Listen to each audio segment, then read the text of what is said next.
Bahasa Indonesia sehari-hari dari Alkitab kita. Kerajaan Allah itu, dalam Alkitab kita kan begini. Kerajaan Allah seumpama ini, ya gitu, banyak sekali ya, segala macam. Tapi kalau dalam terjemahan bahasa Indonesia sehari-hari, itu katakan ini, jika Allah memerintah, itu seumpama seperti ini. Paham ya? Jadi kerajaan Allah itu berbicara tentang bagaimana Tuhan memerintah dalam hidup kita. Itu makna kebangkitan Tuhan. Tahu nggak saudara, waktu dia bangkit dari orang mati, itu seperti dia kita yang percaya kepadanya. Itu seperti menebus kita dari dosa, menebus kita dari kemiskinan, seperti kita ditebus dari sakit penyakit dan kemelaratan. Kita dibebaskan dan percaya kepada dia. Nah, pada zaman Timur Tengah, Bapak Ibu, ada budak-budak yang sudah lama mengabdi sama tuannya, lalu tuannya bermurah hati. Udah, lu sekarang nggak usah jadi budak saya, silakan jadi orang bebas. Nah, budaknya ini karena selama ikut ini Tuhan tidak pernah disiksa, tuannya begitu baik kepadanya, budaknya tidak mau pergi. Makanya muncul lagu tadi, pengabdianku hanya padamu. Budaknya berkata, enggak Tuhan, aku mau terus mengabdi kepadamu Tuhan. Oke, sungguh kamu kepada saya. Itu kesukaan hati tuannya. Kenapa? Karena dengan kehendak bebasnya, ini budak mau mengabdi kepadanya, bukan karena aku bayar kamu. Jadi saya dengar baik-baik, kita ikut Yesus bukan cuma sekedar kita menghargai akan karya keselamatannya, tapi karena memang kita ini tahu diri, Dia yang telah memberkati kita, Dia yang telah menolong kita, Dia telah memulihkan kita, sudah sepantasnya kita mengabdikan diri kepadanya. Amin. Jadi kalau korbannya di kayu salib itu hanya membebaskan Anda dari dosa, dari neraka jahanam, dari kehidupan yang menyesatkan. Nah, sekarang hidup kita setelah kita terima keselamatan, so what gitu loh. Ya saya menjadi pengabdian kepada Tuhan, kan gitu. Jadi kalau saya ke gereja bukan karena saya ditebus Tuhan, rasanya kok durhaka ya kalau menggunakan orang di gereja. Bukan gitu. Saya ke gereja karena saya mau mengabdi sama Tuhan. Sama kayak ikan tuh. Anda pernah lihat ikan? Ikan tuh hidupnya di mana? Air. Di mana? Air. Di air. Bapak Ibu dengar baik. Bukan karena dia hidup di dalam air, dia dibilang ikan. Bukan. Jadi aneh kalau ada ikan hidupnya di luar air. Jadi bukan karena Bapak Ibu pergi ke gereja, orang bilang Anda Kristen. Bukan. Justru karena dia ikan hidupnya di air. Justru karena Bapak Ibu Kristen hidupnya di gereja. Di hadirat Tuhan. Jadi aneh kalau ada orang Kristen tidak mengampuni. Justru karena kita orang Kristen, ya kerjaan saya kalau disakiti ya ngampuni. Kayak Yesus di kayu salib ngampuni. Justru aneh kalau ada orang Kristen dalam kesesakan dia mengeluh, ngomel. Itu tanda dia nggak mengabdi sama Tuhannya. Karena semua yang terjadi dalam hidupmu itu atas izin Tuhan. Jadi kita berkata Tuhan, karena justru karena saya orang Kristen, makanya saya bersyukur waktu ada orang nyakitin saya. Karena saya orang Kristen, makanya saya harus menabur. Jadi bukan karena saya menabur, saya disebut orang Kristen, bukan. Jangan dibalik Bapak Ibu. Jadi makanya hari ini saya berdoa Tuhan supaya benar-benar makna kebangkitan Tuhan itu merubah paradigma saya. Kalau saya nabur, bukan supaya saya bilang itu orang Kristen doa api, bukan. Justru karena seorang Kristen makanya saya kasih berpuluhan. Justru karena seorang Kristen makanya saya memberi.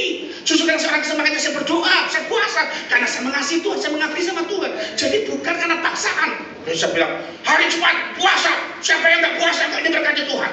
Jadi karena Anda takut nggak diberkati Tuhan, makanya Anda puasa. Nah itu sama dengan budak yang terikat dengan peraturan. Nah kita beda saudara. Anda hidup dalam kasih karunia, Tuhan disuruh nggak disuruh puasa. Kalau roh yang ada dalam hidup menuntut aku untuk puasa, ya saya kan puasa. Dengan kehendak bebas saya itu Tuhan, saya mengabdikan diri saya kepadamu. Kan gitu. Contoh nih yang paling gampang. Saya punya satu alasan kuat, nggak usah pakai 1000 alasan deh. Satu alasan kuat saya nggak ada di sini sekarang. Ini mata saya. Bapak Ibu enak melek mata langsung ke kamar mandi, saya nggak bisa saudara. Saya tuh kalau bangun tidur, mata saya kelet seperti ini. Buka pakai tenaga mata gini nggak kuat. Jadi buka pakai apa? Jari. Pelan-pelan gini saudara. Ini lengket sepanjang malam pakai tetesin gitu. Begitu buka, nggak boleh jelas gini, wah bisa sewek di sini saudara. Terus buka alon-alon kayak gini, wah baru nyari obat mata sampai semalam saya taruh mana ya? Baru saya tetesin ke mata saya gini. Bukan sudah tetes, tapi bertetes-tetes. Bersihkan pakai tisu, tetesin lagi, bersihkan pakai tisu, tetesin lagi. Baru saya bisa ke kamar mandi. Kemarin sore saya lagi tidur digedor Pak dosen. Waduh, saya kalah kabut saudara. Waduh, mata saya leher segala macam. Cepat-cepat dalam keadaan mata kamu udah gak lihat sama yang datang. Saya buka pintu tatap kursi osing saya. Karena apa mata? Langsung gimana? Nah, saya punya alasan untuk ada di sini. Kenapa? Ngapain Tuhan? Saya harus perjalanan jauh-jauh dari Bontang tuh. Jauh perjalanannya. Waduh, dari Bontang mau ke Balikpapan aja 6 sampai 7 jam. Belum lagi terbang ke Jakarta 2 jam. Belum lagi ke sini berapa jam lagi naik kereta api. Kalau saya lewat Jogja 1,5 jam. Dan Tuhan resikonya besar. Tuh saya bisa salah injek tangga bisa jatuh. Makanya tadi Anda lihat, ini pendeta kok naik aja dikawal kayak orang penting aja. Bupati itu naik nggak dikawal. Saya naik dikawal. Bukannya manja, bukan. Karena saya nggak kelihatan tangganya. Saya nggak bisa lihat benda yang garisnya sama, yang dengan tangganya. Saya nggak bisa lihat. Jadi gelas kok di meja itu warnanya bening, taplaknya putih, nggak kelihatan saudara. Dan itu terjadi. Dan beberapa akhir ini juga saya sering salah masuk toilet wanita. Bukannya sengaja, bukan. Di tempat-tempat yang baru itu kadang-kadang ada toilet-toilet yang baru dikerjain gitu. Saya belum pernah ke situ. Toilet-toiletnya itu gambarnya wanita itu, roknya kurang mekar. Saya kira kan gambar laki-laki. Dan saya masuk. Begitu masuk di dalam diteriakan ibu-ibu, ini wanita, wanita. Maaf, mata saya buta, maaf. Itu malunya minta ampun. Ya, belum lagi nanti jatuh dari tangga, kesandung lah, salah panggil orang. Pelayan restorannya tomboy, saya panggil, Mas, ini Mas, saya perempuan tak? Maaf, ibu kayak ini tomboy di sini. Dan banyak sekali yang memalukan. Bahkan yang paling memalukan pernah terjadi 2 kali sepanjang saya 17 tahun sakit mata kayak gini. Apa itu Pak? Saya pernah salah rangkul istri orang 2 kali. Malu, saudara. Serius. Lah untungnya orang dikampleng habis. Mungkin alasan kuat dia nggak kampleng saya karena yang rangkul kayak Delon. Beda amat sih kayak. Ya, jadi saya waktu dirangkul itu salah rangkul itu, ya dia sih nggak apa-apa ngomong aja, kan ada istri saya di sebelahnya ya saudara ya. Bu maaf Bu, sampai saya matanya cacat. Gitu. Saya waktu malu itu kan karena mendengar orang-orang di sekitar itu ngomong gini, wah enak tenan orang buta aku ya. Enak, saya enak apa ini orang? Dia bilang gini, bisa memanfaatkan kesempatan dalam Jadi saya malu sekali saudaraku ya. Jadi saya udah 2 kali saudara. Bahkan yang sifatnya maut pun terjadi. Ya Tuhan saya kalau membiarkan saya memerintah, bukan Tuhan memerintah hari ini. Saya kayak bulan kerajaan Allah, ngapain saudara saya jauh-jauh ninggalin keluarga, mau perjalanan dengan resiko. Ya ditabrak mobil pernah, jatuh tangga pesawat pernah, di stasiun Tawang Semarang saya pernah berundung dengan kaki. Serius saudaraku, dan itu sakit. Apalagi waktu saya pulang dari Israel kemarin, saya pulang pelayanan dari Israel, ya Bapak Ibu, saya mampir di Samarinda beli sate di pinggir jalan. Jadi waktu saya bilang, Pak, satenya bakar yang garing. Enggak, saya mau duduk di tempat di mana kursinya disediain di belakang gerobak satenya itu di pinggir jalan. Melewati got, saudara. Got itu ada papannya, got agak besar, papannya 5. Satu ini bolong, saya tidak lihat akan malam. Setengah 1 malam, saudara. Ya saya jalan sambil nelfon, kaki saya keblowok masuk got. Langsung semujud kain, satu kaki masuk got. Dan saya terpentar, saya teriak, Pak, tolong Pak. Bapaknya bukannya nolong saya, malah abot satenya, saudara. Dia malah bilang apa? Aduh Pak, sampai dia kono lubang kok dileboni. Saya pandang ke bapaknya, saya bilang, Pak, sakitnya tuh di sini. Sakitnya tuh di sini. Ya saudaraku, dan itu terjadi. Nabrak kaca ya sering. Di depan rumah jemaat itu loh, disuruh Tuhan saya disuruh Tuhan besuk. Di depan rumah jemaat, saya itu mau nyebrang jalan. Saya tuh udah tengok kanan, tengok kiri, gak ada benda bergerak. Jadi saya pikir gak ada motor lewat atau mobil lewat. Ya saya nyebrang, baru 2 langkah nyebrang, saudara. Saya diseruduk sepeda motor, saudara.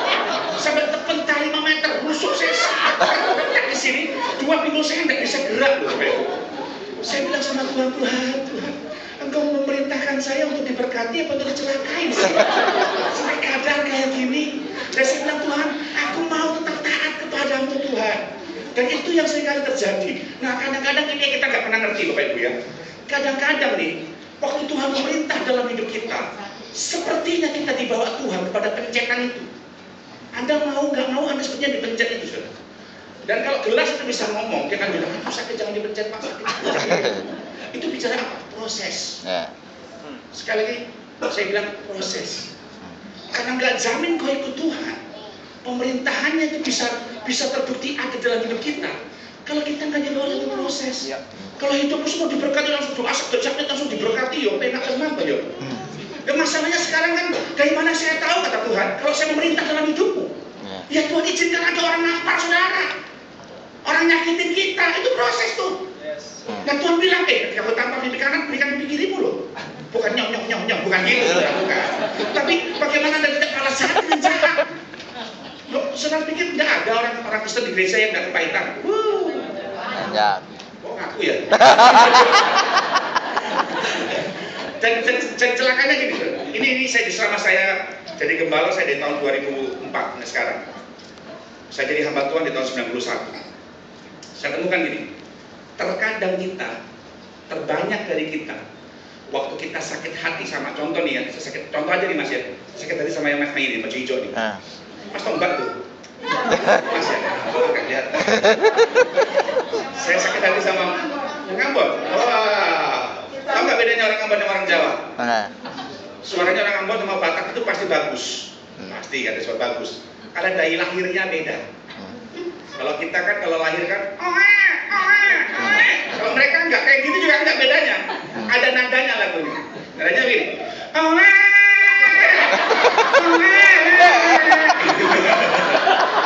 Makanya suaranya bagus deh. Contoh nih, kita tadi ya. Saya sakit hati sama dia. Saya sakit hati sama dia nih, contoh nih Bapak Ibu ya. Terbanyak kita berusaha cari orang lain. Si A, si B, ini.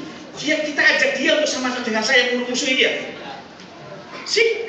Dan itu terjadi. Begitu dia baik sama dia, saya jadi benci sama dia. Dan itu terjadi Bapak Ibu. Bahkan di jemaat saya pun seperti itu. Dan kebanyakan kita berkata, Tuhan, ini kan disebut dengan kekristenan yang dipimpin oleh Kristus model seperti itu. Makanya Tuhan berkata, untuk menebus buat kita, sepertinya Tuhan tuh merasa benar-benar, aku pengen memerintah di hatimu supaya kamu jadi serupa seperti aku. Ketika aku melewati proses, tahu nggak Bapak Ibu? Dari dia menebus kita itu Bapak Ibu sampai dia lahir, itu nggak berhenti dari proses loh. Dia sampai tergantung di kayu salib, sampai menyerahkan nyawanya kepada Bapaknya sampai mati. Itu dia lewat proses.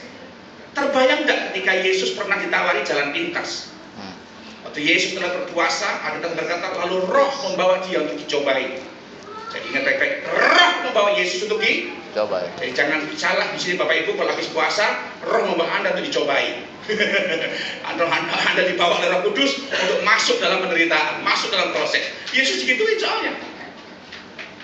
Cobaan pertama dia berhasil, kedua berhasil, yang ketiga seakan-akan Iblis berkata begini, udahlah lu gak usah lewat salib, lewat Via Dolorosa lu, difitnah segala macam, nyembah saya sedikit saja, aku berikan solusi dunia ini kepada. Terbayang Yesus di salib, ditusuk lambungnya, dikasih mahkota duri, dicambuki mulut adat Yahudi, dicambuk kaki mulut adat Romawi, itu sakit saudaraku, sampai wajahnya aja nggak bisa dikenali. Dan dia bisa saja berkata, saya sudah harus lewat salib, dia ambil jalan pintas. Kalau dia mau bisa, tapi dia nggak mau memberikan indikasi sama kita apa Bapak Ibu. Kekristenan itu memang murah, tapi tidak murahan. Anda harus lewat proses. Amen. Orang kan sekarang bilang ini, wah enak banget ya Tuhan yang mau Kristen gue. Kok disukani nami asmani pun kok dia nengajengi neng inggile, nang nama segala nama pripun tadi ku. Kan gitu toh.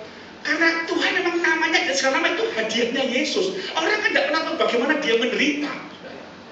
Jadi kalau Anda orang lihat, Pak Yosef diberkati, Pak Yapio diberkati, si Bejo diberkati. Jangan salah ketika diberkati waktu masih susah. Waktu mulai dari nol dia sendiri dengan Tuhannya, dia nggak menyangkal Tuhannya, dia bertahan dalam kesusahannya. Orang kan nggak pernah tahu gitu kan? Sama kayak saya. Orang bilang, anaknya Pak Samuel keliling kemana-mana, diberkati gini-gini. Jangan lihat saya sekarang. Kris tolong. Anda nggak pernah tahu ketika saya dalam keadaan sembuh dari sakit tahun 98, nggak ada yang ngundang saya loh. Serius, gembala saya masih ada bekas-bekasnya, masih kurus-kurusnya, anget-angetnya cerita itu, nggak ada yang ngundang saya. Saya malah gembala saya ngajar sekolah minggu, saya disuruh ngajar sekolah minggu, disuruh ngajar remaja, pemuda, disuruh ngurusi